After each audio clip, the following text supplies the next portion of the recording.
하나님 말씀 요한계시록 22장 17절입니다.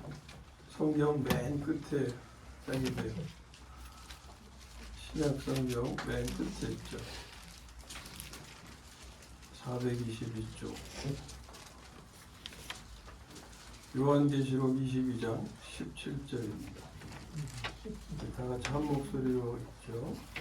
성령과 신부가 말씀하시기를 오라 하시는도다. 듣는 자도 오라 할 것이요 목마른 자도 올 것이요 또 원하는 자는 값없이 생명수를 받으라 하시더라. 아멘.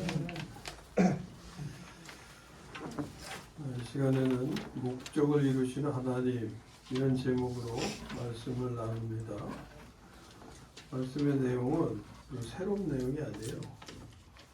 지금까지 계속 그냥 나누었던 말씀 정리하는 그저 마지막 결론을 내는 그런 내용이다. 그렇게 생각하시고 들으시면 될 거예요. 그래서 계속 말씀을 함께 나누신 분들은 들으시기가 어렵지 않아요. 근데 그렇지 않은 분들은 생소한 그런 또 시간이 될 수도 있고 그런데 하여튼 새로운 게 아닙니다. 계속 우리가 나누던 말씀 내용을 잘 정리한다 이렇게 생각하시면 될 거예요.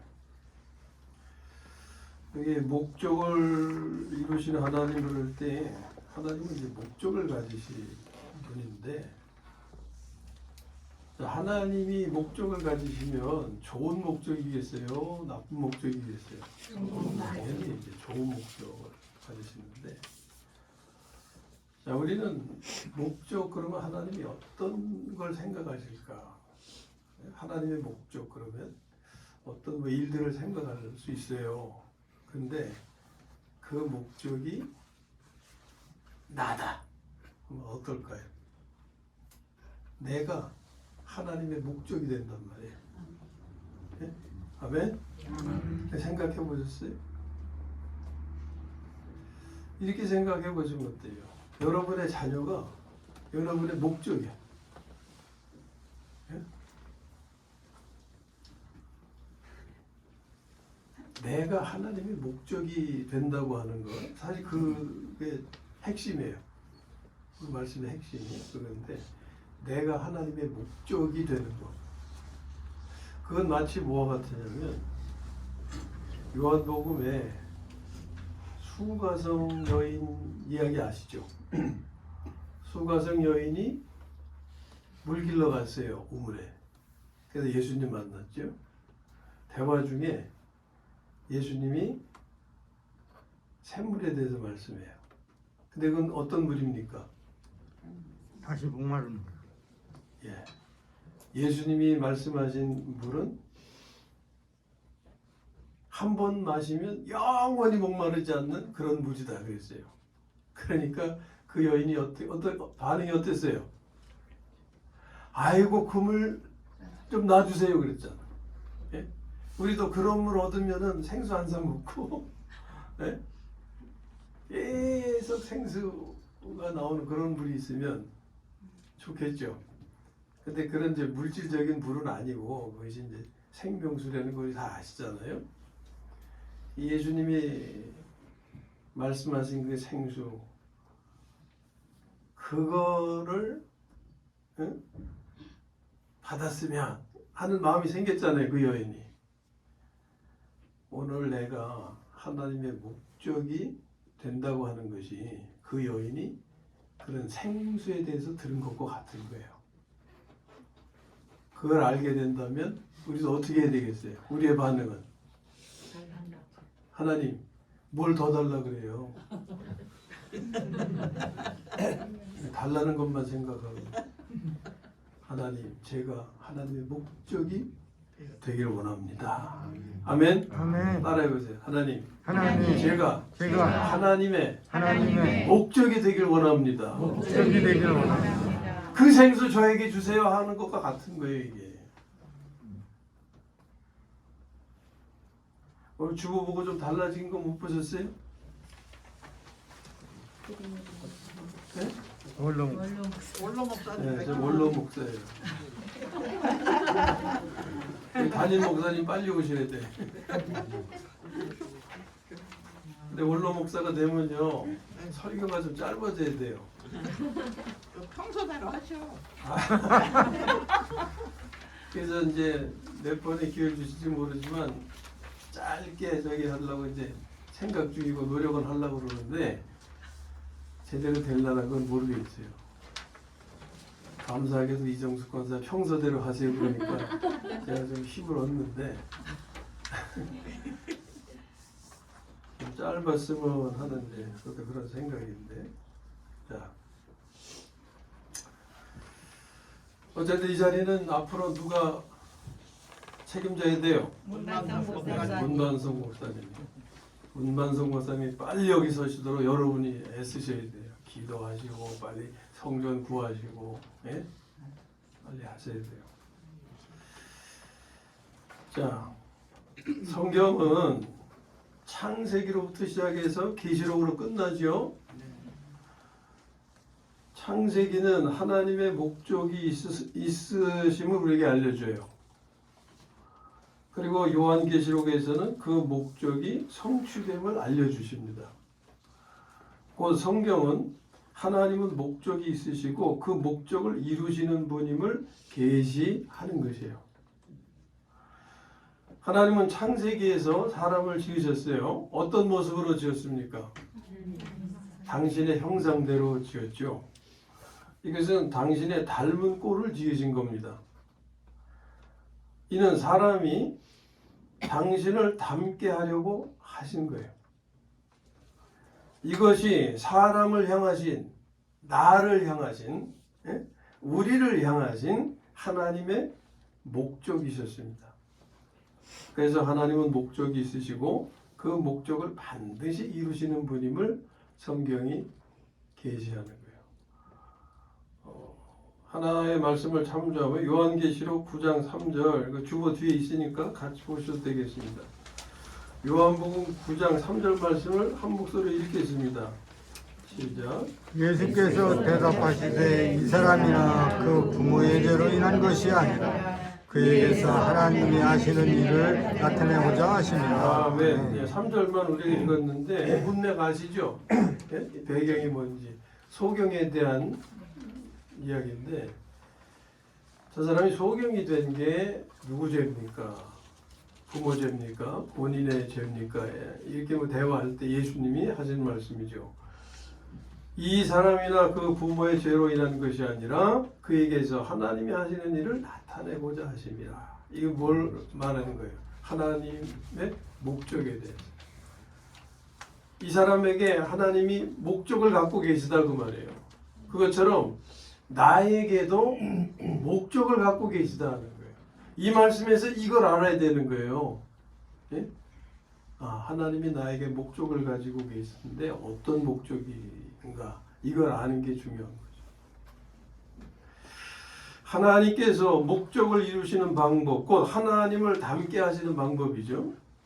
이것은 당신의 생명을 사람에게 나누어 주셔서 그 생명으로 살게 하시는 것이었습니다. 그 상징이 에덴 동산의 생명나무였습니다. 사람이 생명나무 열매를 먹으면 하나님의 생명을 받게 되고 계속해서 그 열매를 먹으면 하나님을 닮게 되는 것이었어요. 사람이 이렇게 될 수 있음을 보여주신 사례가 바로 예수님의 출생과 삶이었던 겁니다.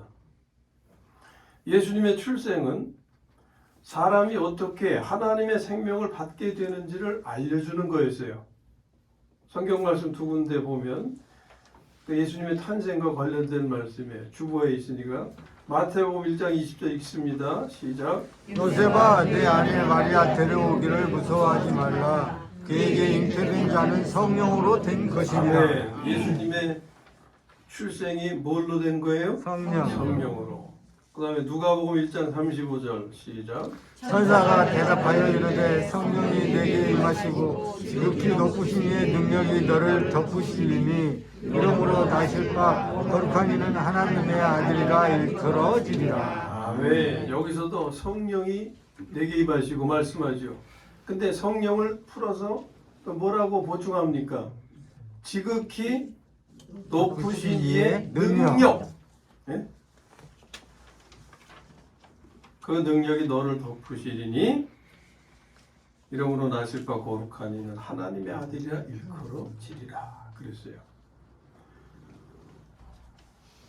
성령으로의 잉태, 거룩한 이의 능력이 덮으심으로 출생하는 거죠. 이게 하나님의 아들의 출생은 곧 우리의 거듭남과 같은 거예요. 우리의 거듭남이 어떻게 이루어질까요? 여기서 알려주시는 거예요. 성령을 통해서 거룩한 지극히 높으신 이의 능력이 나를 덮으심으로. 여기서 이름으로 나실 바 거룩한 이는 하나님의 아들이라 일컬어지리라 하지만 나에 관해서는 이름으로 탄생 출생하는 거룩한 이는 그리스도인이라 일컬어지리라. 아멘? 아멘. 이렇게 말할 수 있는 거예요. 이게 나에 관한 말씀이에요. 그 다음에 예수님의 삶은 사람이 어떻게 하나님을 닮을 수 있게 하는지를 알려주는 것이었습니다. 예수님의 말씀에서 우리는 알게 돼요. 요한복음 6장 57절 말씀입니다. 시작. 살아계신 아버지께서 나를 보내심에 내가 아버지로 말미암아 사는 것 같이 나를 먹는 그 사람도 나로 말미암아 살리라. 아멘. 지난번에 예수님의 부활은 뭘 증명하기 위한 거라고 그랬어요? 뭘 알게 하시려고? 예수님이 참 사람이시며 참 하나님이심을 알게 하기 위한 거였다. 그렇죠? 그 부분만 보면은 여기 살아계신 아버지께서 나를 보내심에 내가 아버지로 말미암아 사는 것 같이 나를 먹는 그 사람도 나로 말미암아 살리라 하는 것은 어떤 면을 말하고 있어요? 네? 어떤 면을 말하고 있어요? 주님의 인성을 말하고 있는 겁니까? 신성을 말하고 있는 겁니까?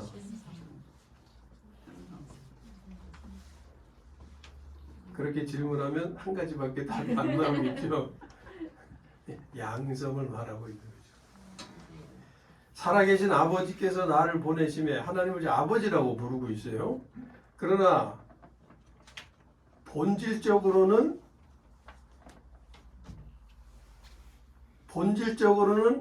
어떤 분이십니까? 하나님과 동등한 분이세요. 예? 빌립보서에 보면 그렇게 말씀하잖아요. 하나님과 동등한 분이시지만 그러나 하나님의 뜻을 따라서 자신을 낮춰서 사람의 모양으로 오신 분이 예수죠. 그래서 살아계신 아버지께서 나를 보내심에 사람으로 온 것은 인성의 면이에요. 그런데 인성으로 왔지만 그분이 이 땅에서 사시는 동안 이 땅의 삶을 사신 생명은 하나님의 생명이었어요. 그렇죠? 그래서 거기 말씀을 보면 내가 아버지로 말미암아 산다라는 거예요.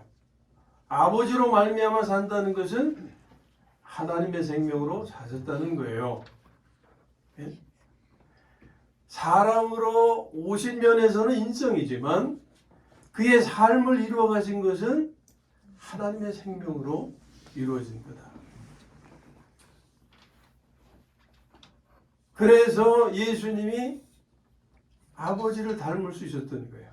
아버지 닮은 삶을 나타낼 수 있었던 거예요. 그러니까 예수님의 삶은 사람이 어떻게 하나님을 닮을 수 있게 하는지를 알려주는 것이다. 그래서 그렇게 사신 예수님께서 우리에게도 남기신 말씀이 나머지 부분. 나를 먹는 그 사람도 할 때 뭘 먹는 거예요, 이건?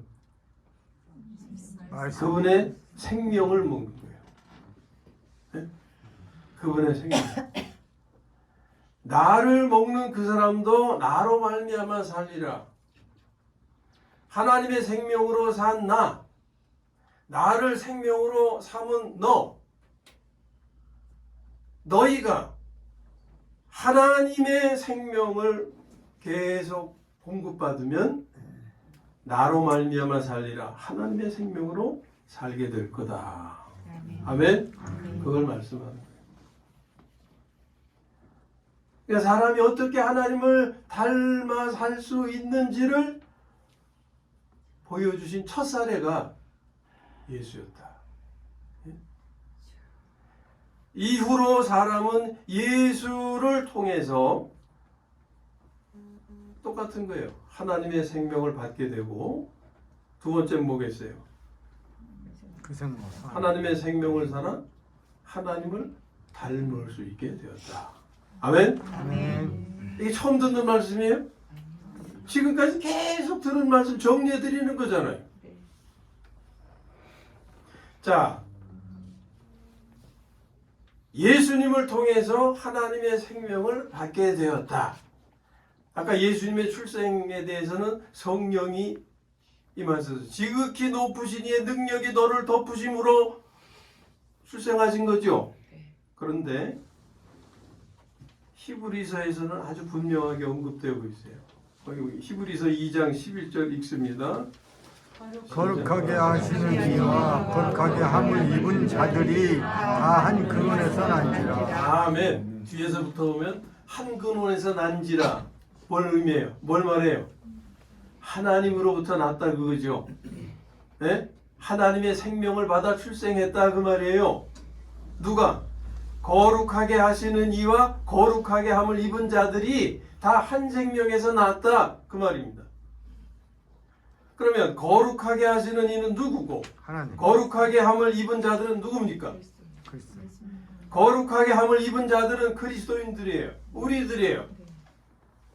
우리가 어떻게 거룩하게 돼요? 하나님의 생명을 받아서 거룩한 존재가 되는 거예요. 그러면 나를 거룩하게 하신 이가 누굽니까? 그 앞에 거룩하게 하시는 이가 주님이시다 그 말이에요. 주님. 예? 그래서 그 뒤에 말씀을 보면은 그리스도께서 우리를 형제라 부르시기를 부끄러워하지 아니하셨다는 말씀이 있는 거예요. 이 부분만 보면 아까 누구 하나님 그러셨는데 하나님으로 생각할 수 있어요. 근데 문맥을 보면은 이게 그리스도이심을 알 수 있어요. 거룩하게 하시는 이가 그리스도요. 거룩하게 함을 입은 자들은 바로 생명을 받은 그리스도인. 이것을 비유로 우리에게 알려주시는 것이 미랄의 열매입니다. 한 알의 미랄이 많은 미랄을 얻는 거죠. 예? 그게 이것을 말하는 거예요. 그로 인해서 하나님의 생명을 살아 하나님을 닮을 수 있게 하신 거죠. 그게 요한복음 6장 57절의 끝부분의 말씀. 나를 먹는 그 사람도 나로 말미암아 살리라 하는 말씀이에요. 이와 같은 은혜를 입은 사람들, 내가 이런 은혜를 입었으면 아멘으로 화답하셔야지. 다 남 얘기 듣는 것처럼 그냥 넋놓고 앉아있으면 어떻게 해요? 우리는 이와 같은 하나님의 은혜를 입은 사람들이잖아요. 이런 사람들은 이제 예수님이 그저 한낱 인간이 아니고 나를 구원하러 오신 구원자시구나, 구원자이셨구나, 그리스도. 그래서 인간 예수가 그리스도이심을 깨달아서 그때부터는 호칭이 달라진 거예요. 그 이전에는 예수 이렇게 불렀는데 그 다음에는 어떻게 불렀어요? 예수 그리스도. 그래서 예수 그리스도라는 이름은 그리스도인들 사이에서 불려진 호칭이었지 세상 사람들에게서 불려진 호칭이 아닌 거예요. 세상 사람들은 뭐라고 불러요? 예수예요. 예수. 공자, 맹자, 석가 이런 것처럼 예수예요. 예수. 그래서 성경 안에서도 예수를 인간으로 그렇게만 보는 사람은 뭐라고 불렀어요? 랍비요. 예? 선생님이요. 그렇게 불렀어요. 타 종교인들도 예수에 대해서는 그냥 훌륭하신 선생님 이렇게 생각하는 거예요. 처음엔 그렇게 시작할 수 있어요. 그러나 이런 은혜를 입은 사람들, 하나님을 통해서 하나님의 은혜로 그리스도를 통해서 생명을 받게 된 사람들은 그냥 예수가 아니에요. 이제는 예수 그리스도신 거예요. 그래서 고린도후서에서 뭐라고 말해요? 예수를 처음에는 이렇게 사람으로 알았다가 이제는 그와 같이 알지 아니하노라. 예? 그냥 예수를 처음에는 그냥 인간 예수로만 알았지만 이제는 예수 그리스도로 알게 되었다.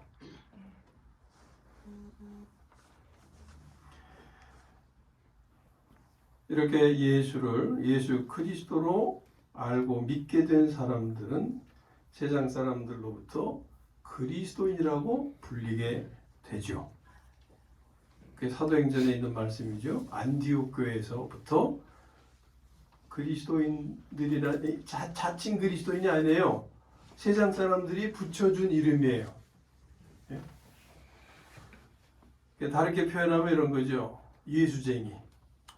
저 예수쟁이죠. 저 예수쟁이 못 말려. 그 예수쟁이는 예수에 미친 사람들이 말하자면. 예? 그것도 잘 미쳐야지. 곱게 미쳐야지.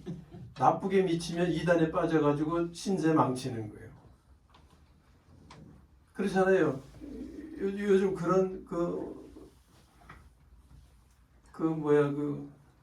정명석에 대한 뭐가 막 돌아다니는데 정명석뿐만입니까? 문선명 또 신천지 이만희 뭐 그런 사람들 구원파에 누구 그건 진짜 잘못 미친 사람들이죠. 그러나 예수님에게 바르게 미친 사람들, 우리는 그런 사람들을 비아냥거 있는 호칭으로 예수쟁이라고 하지만 제대로 미치게 되면 정말 귀한 존재들이에요. 예? 정말 귀한 존재. 사람이 이렇게 사는 것, 예? 하나님의 생명을 받아서 그 생명으로 하나님 닮은 모습으로 살아갈 수 있게 하신 것, 이것이 바로 그리스도인들의 미래요, 운명이요, 복인 겁니다. 아멘. 그 안에 누가 포함되어야 돼요? 내가. 마음이 좋아서 나는 포함해주지 않으셔도 괜찮으니까 다른 사람들 다 포함해서 이건 진짜 참 멍청 중에서 멍청도 중에서도 진짜 골수 멍청도 골수 멍청. 다른 사람 몰라도 나는 하나님 나 이건 이기적인 게 아니에요.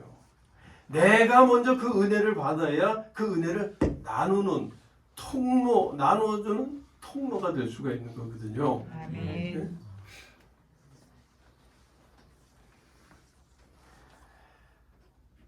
이것이 바로 우리의 미래요, 운명이요, 복인 겁니다. 그리고 그것을 영 안에서 현재적으로 누리는 사람들이 그리스도인들이고요.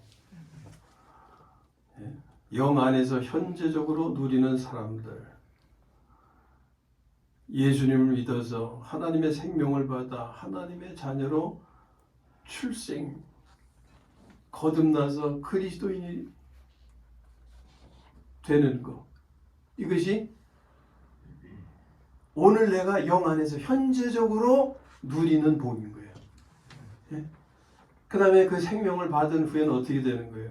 하나님의 생명으로 살아 하나님을 닮아가는 삶을 살아가므로 그 다음에 이어지는 게 뭐냐면 하나님이 축복하신 복을 자신의 삶에서 실제되게 해서 누린다고 하는 거. 예?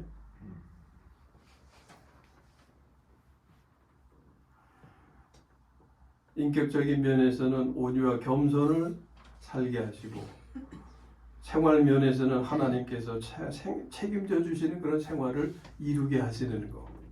이게 현재적으로 누릴 수 있게 하시는 하나님의 은혜죠.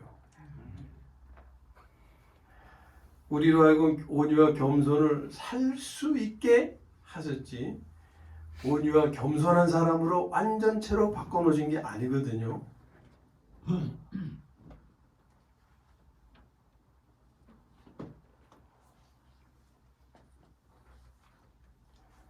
우리가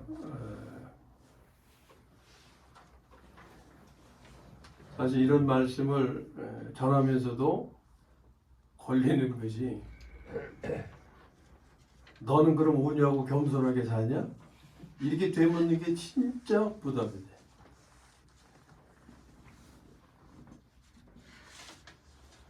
그게 저만이 아니라 여러분들도 마찬가지일 거예요. 여러분들이 서로 보면서 우리가 복음을 전하다 보면 이런 내용 전하게 되잖아요. 또 온유와 겸손을 사는 것을 모르다가 이렇게 이루어지는 거구나 깨달아서 그것을 전하려고 하면은 그럼 너는 뭐 그렇게 사냐? 이렇게 반문하면 이거 진짜 입이 닫혀져요. 이것은 제가 그렇게 살기 때문에 이렇게 사는 완전체가 되어서 이런 말씀을 전하는 게 아닌 거잖아요. 저도 도중에 있는 사람, 이것을 향해서 완전체를 향해서 가는 사람 중에 하나일 뿐이에요. 그래서 늘 허물도 많고 실수도 많아.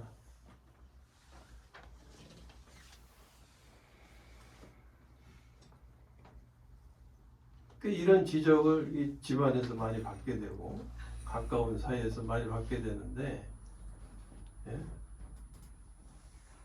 그러면은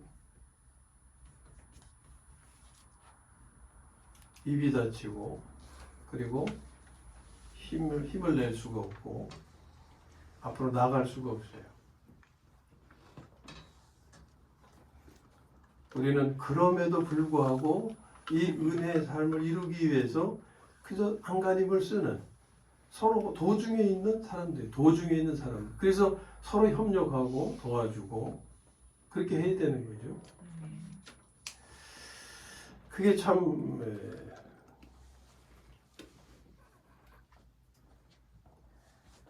그래서 그런 말씀도 있었던 것 같아요. 선지자가 다른 데서는 다 인정을 받는데 고향에서는 인정을 받지 못한다 하는 것이 그래서 그렇기 때문에 우리는 그 말씀을 더 유념해서 가정에서 우리는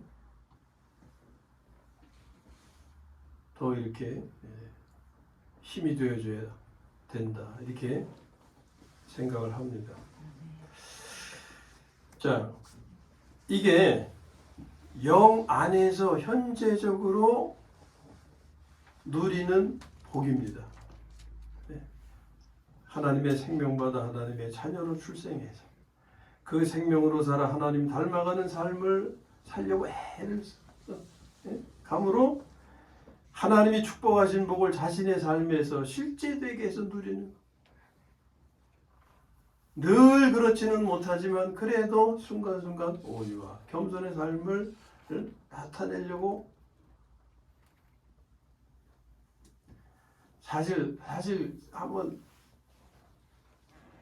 생각해 보세요. 그런 변화 없이 그냥 타락한 생명 가지고서 그냥 변화된 모습 없이 그냥 산다면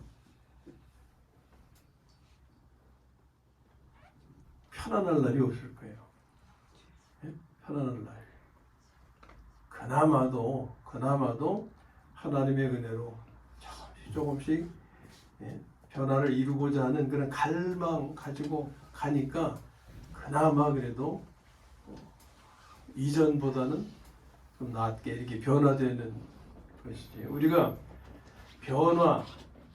성화라는 것이 예수님을 믿으면 무슨 집신이 고무신으로 바뀌어지는 그런 걸로 생각하는 그게 아니에요. 무슨 유리 구두가 황금 구두로 바뀌어지는 그런 변화가 아닌 거예요. 우리가 태어난 모습은 각기 다르잖아요. 지어진 물건이 다르지. 집신으로, 고무신으로, 구두로, 무슨 이렇게 모양은 다른데 성화라고 하는 것은 더럽혀진 것이 조금씩 깨끗해져 가는 거예요. 집신에 그냥 오물투성인 집신이 그것이 씻겨져서 그저 이렇게 깨끗해져 가는 것이지 집신이 갑자기 구두로 변하는 게 아니에요.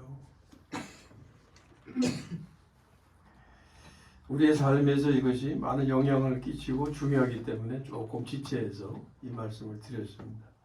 자, 계속해서요. 그리스도인들은 현재에서 이렇게 살다가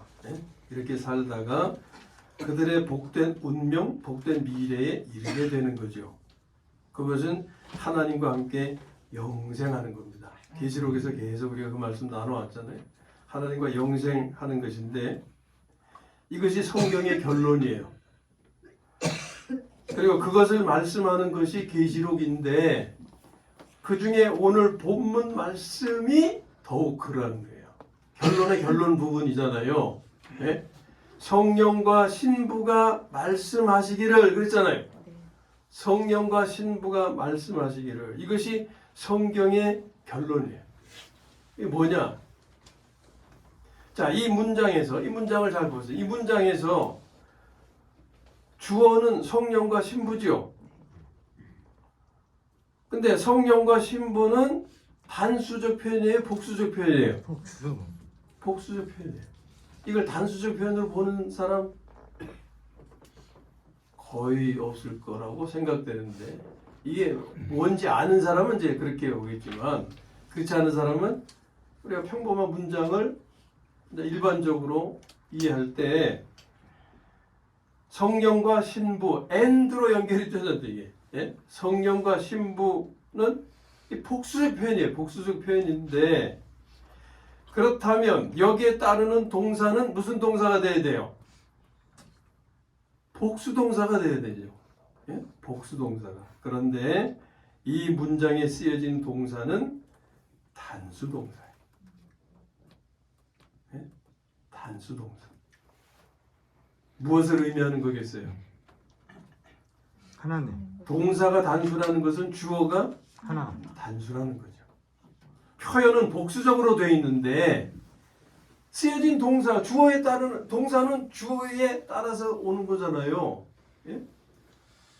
근데 그 동사가 단수라는 것은 주어가 단수라는 거예요. 그러면 어떻게 성령과 신부가 단수인가? 이는 성령과 신부가 하나라는 겁니다. 여기서 성령은 이제 누굴 가리키는 걸까요? 하나님. 예수님. 그리스도. 이것만 보면은 하나님 이렇게 나오게 돼 있어요. 그런데 여기서 자, 그 앞에서 뭐가 있었어요? 적그리스도와 싸우기 위해서 그리스도의 군대가 형성이 됐죠. 그 그리스도의 군대를 이룬 사람들은 누구와 결혼한 사람들이에요? 그리스도와 결혼한 신부들이죠. 근데 여기서 성령과 신부할 때 이 성령은 물론 하나님이신데 그리스도가 되는 거예요. 그래서 요한계시록에 보면 일곱 교회에서 처음에 말씀하시고 또 끝에 말씀하시죠. 그걸 유의 깊게 보셨으면은 처음에 누가 말씀하세요? 성령. 그리스도께서 말씀하시기를. 근데 끄트머리에는 성령이 하시는 말씀을 들을지어다. 그러니까 그리스도와 성령은 다른 분이에요, 같은 분이에요? 같은 분인 거예요. 여기서 성령과 신부할 때 그 성령은 그리스도가 되고 신부는 교회가 되는 거죠. 예? 교회. 이 그리스도와 교회가 하나가 되었다. 그 하나의 실체를 보여주는 것이 그리스도의 몸인 거예요. 그리스도의 몸의 많은 지체들은 누가 돼요? 그리스도인들이죠. 그런데 그 몸의 머리는 또 누굽니까? 그리스도죠. 우리는 그리스도의 몸 안에서 그리스도와 그리스도인들은 하나인 거예요. 하나.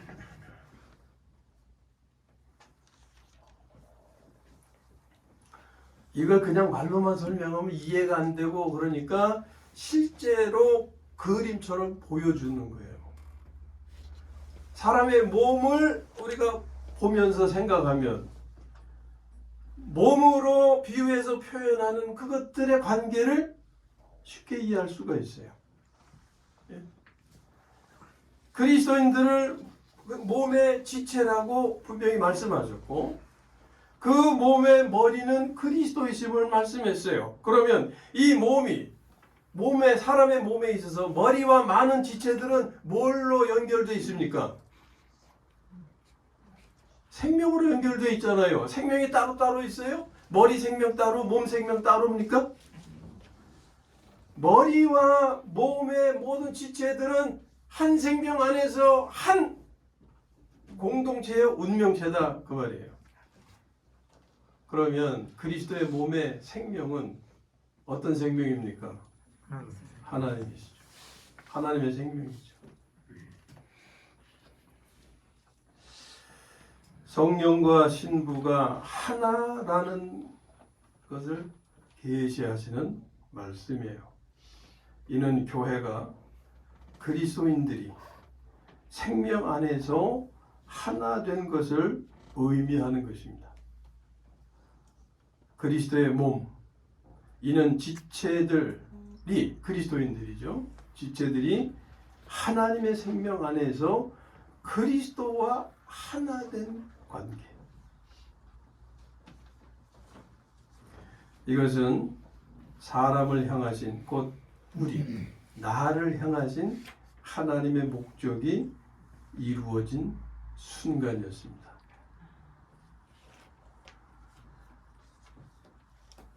사람을 향하신 하나님의 목적, 앞부분에서 말씀드렸잖아요.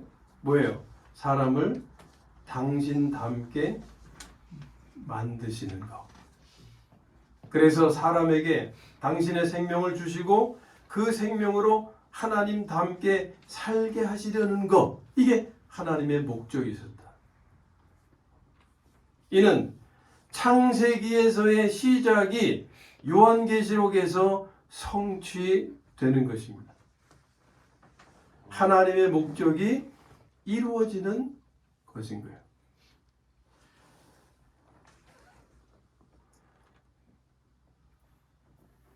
내가 어떤 존재인가 한번 생각해 보시기를 바랍니다. 하나님의 목적에서 멀리 떨어진 빗나간 존재인가? 하나님의 목적 안에 있는 존재인가?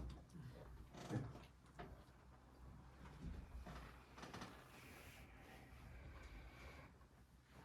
하나님의 목적 밖에 있어도 좋으니까 하나님 저 간섭하지 마세요. 이러고 싶어요? 이걸 알면 하나님, 제가 하나님의 목적이 되기를 원합니다. 앞에서 말씀드렸잖아요. 생수가 뭔지를 아는 여인이 그 생수 자체가 좀 제게 주세요. 제가 그 생수 받기를 원합니다. 이렇게 하는 것처럼 이것이 어떤 의미인지 알게 되면 우리는 주님께 매달릴 수밖에 없어요. 주님, 저의 삶이, 저의 존재가, 저의 목적이 하나님의 목적이 되기를 원합니다. 아멘. 네? 하나님은 이와 같은 그리스도인의 복된 운명, 미래를 영 안에서 현재적으로 살 수 있게, 누릴 수 있게 하셨습니다. 그러므로 이제 우리가 할 일은 이 사실을 믿고 이 사실이 자신의 삶에서 실제가 되도록 간구하는 것입니다. 그게 뭐라 그랬어요? 생명을 바꾸는 기도. 어떻게 따라해보세요. 주님, 저의 삶이 하나님의 목적이 되게 하옵소서. 하나님의 목적이 되게 하옵소서. 그리하면 지금의 모습은 아직 아닐지라도, 거리가 먼 것처럼 보일지라도 반드시 하나님은 이루어 주실 것입니다. 아멘.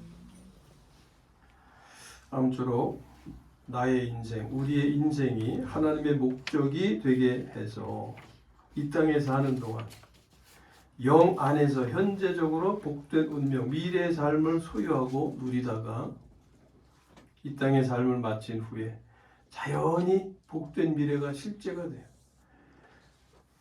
앞으로의 일은 지금으로서는 미래지만 우리가 그 시점에 가면은 그 시점이 그때는 현재가 되는 거예요. 실제가 되는 거예요. 지나간 시간은 꿈이 되는 거예요.